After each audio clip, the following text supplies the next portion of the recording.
군에서 쿠데타 개업 음모가 있었던 건데 이거 모르시나요? 이런 거 다 모르나요? 이렇게 중요한 논의가 됐는데 몰라요? 넘어가겠습니다. 후보자 장관 되신 다음에 개헌 발동 건의할 생각은 없으시죠? 그냥 예 아니오만 해주세요. 없습니다. 오케이.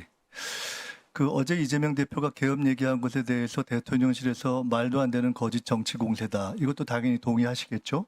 네. 예. 그렇게 얘기한 이유는 윤석열 정부는 개헌을 안 할 거다. 해도 국회에서 바로 해제가 될 거다. 그겁니다.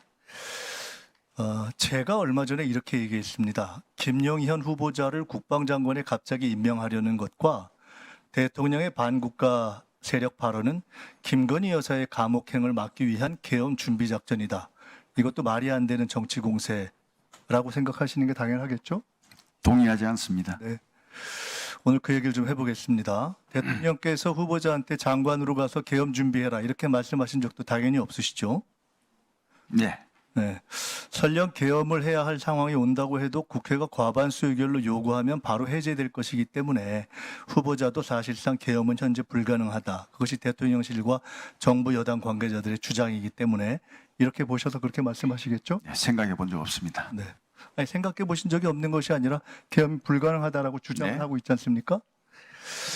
헌법 제77조에 보면은 국회가 제적의원 과반수 찬성으로 계엄 해제를 요구하면 대통령을 이를 해제해야 된다. 대통령실이 이 조항을 정확하게 지정한 겁니다. 맞죠? 네. 국회의원에게는 불체포 특권이 있기 때문에 계엄이 발동돼도 국회의원들이 국회에 모여서 해제를 요구하면은 계엄은 해제됩니다. 이것이 100% 진실이면은 대통령실 얘기가 맞고요. 이재명 대표 얘기는 거짓 정치 공세고 괴담이 됩니다. 근데 계엄법 제13조에 보면 여기 PPT를 중간중간에 제가 이건 띄우라고 안 했군요. 계엄법 13조의 국회의원 불체포 특권을 보면은 계엄 시행 중 국회의원은 현행범인 경우를 제외하고는 체포 또는 구금되지 아니한다 이렇게 돼 있습니다. 그 얘기는 뭐냐면 국회의원들이 계엄법상 현행범입니다. 또는 구금돼서 계엄 해제 의결을 과반수로 만들 만큼 참여하지 못한다면 지금까지의 이야기는 다 바뀌게 되는 것입니다. 이런 상황이 실제로 생긴다면 거꾸로 이재명 대표의 이야기는 진실이 되고 대통령실의 이야기는 거짓이 될 수도 있겠죠. 자, 현행범의 정의는 뭘까요? 한번 저기 떠 있지 않나요? 네. 형사소송법상의 현행범 정의가 있습니다. 범죄를 실행하고 있거나 실행하고 난 직후의 사람을 현행범이라고 합니다. 그중에 1. 범인으로 불리며 추적되고 있을 때 4. 누구냐고 묻자 도망하려고 할 때. 형사소송법상 현행범의 정의입니다. 후보자께서 혹시 이거 말고 대한민국에서 현행범의 다른 정의를 알고 계신 거 없죠? 네, 처음 봤습니다. 네. 현행범은 범죄의 내용이 규정이 안 돼서 대단히 폭넓게 적용 가능한 개념입니다. 가령 누가 김건희 여사가 감옥에 안 가려고 계엄을 하자 그랬다더라. 이렇게 하면은 유언비어를 유포한 현행범이 되는 겁니다. 그 다음 PPT 한번 볼까요? 지금 저기 있는 대비계획이라는 것은 지금 소위 얘기하는 박근혜 정부의 계엄 문건이 대비계획 세부 자료입니다. 이 중에 13 자료가 떠 있을 겁니다. 2017년에 만들어진 박근혜 정부 계엄 문건 정확한 명칭은 대비계획 세부자료 13은 여소야대가 국회가 계엄 해제를 시도할 경우에 대비한 조항입니다. 그중에 맨 마지막을 보시면 집회 시위와 반정부 정치 활동을 금지한 포고령을 선포하고 위반 시 구속 수사 등 엄중 처리 관련 경고문을 발표해서 합수단은 불법 시위에 참석하거나 반정부 정치 활동한 의원을 집중 검거 후 사법 처리해서 의결 정족수 미달을 유도한다. 이렇게 적시되어 있습니다. 후보자께서는 2017년에 이 계엄 문건 작성에 관여하신 적이 당연히 없겠죠? 네, 그렇습니다. 이 문건 작성 사실은 2017년에 아셨습니까? 몰랐습니다. 모르셨겠죠, 당연히.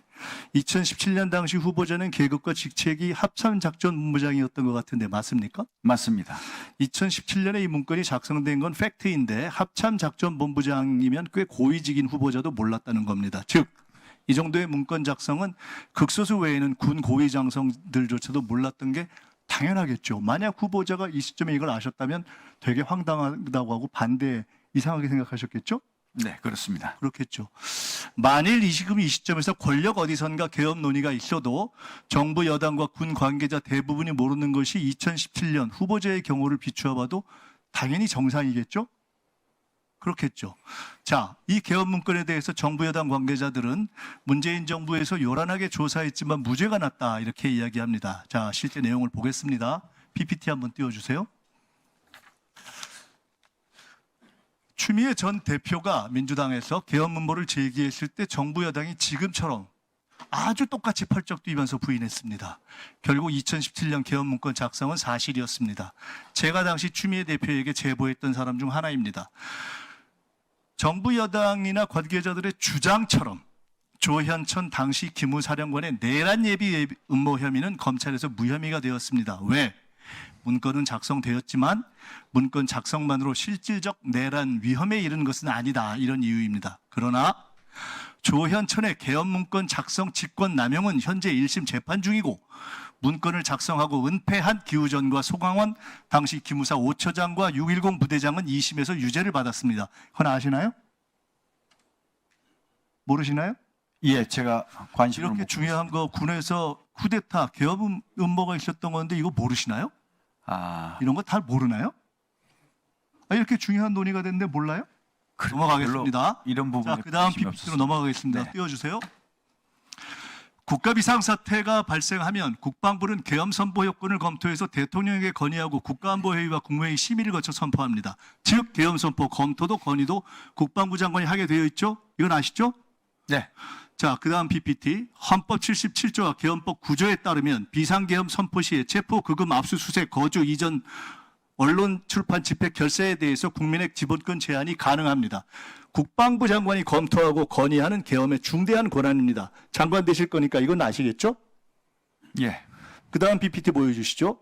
박근혜 계엄 문건에 의하면 비상계엄 당시에 사이버 유언비어 차단을 위해서 방통위가 주관하는 유언비어 대응반을 운영하고 시위 선동 등 포고령 위반자가 가입한 포털 사이트 SNS 계정 폐쇄 및 검거 사법 처리한다는 단계적 조치 사항에 나와 있습니다. 네, 제가 기억이 없습니다.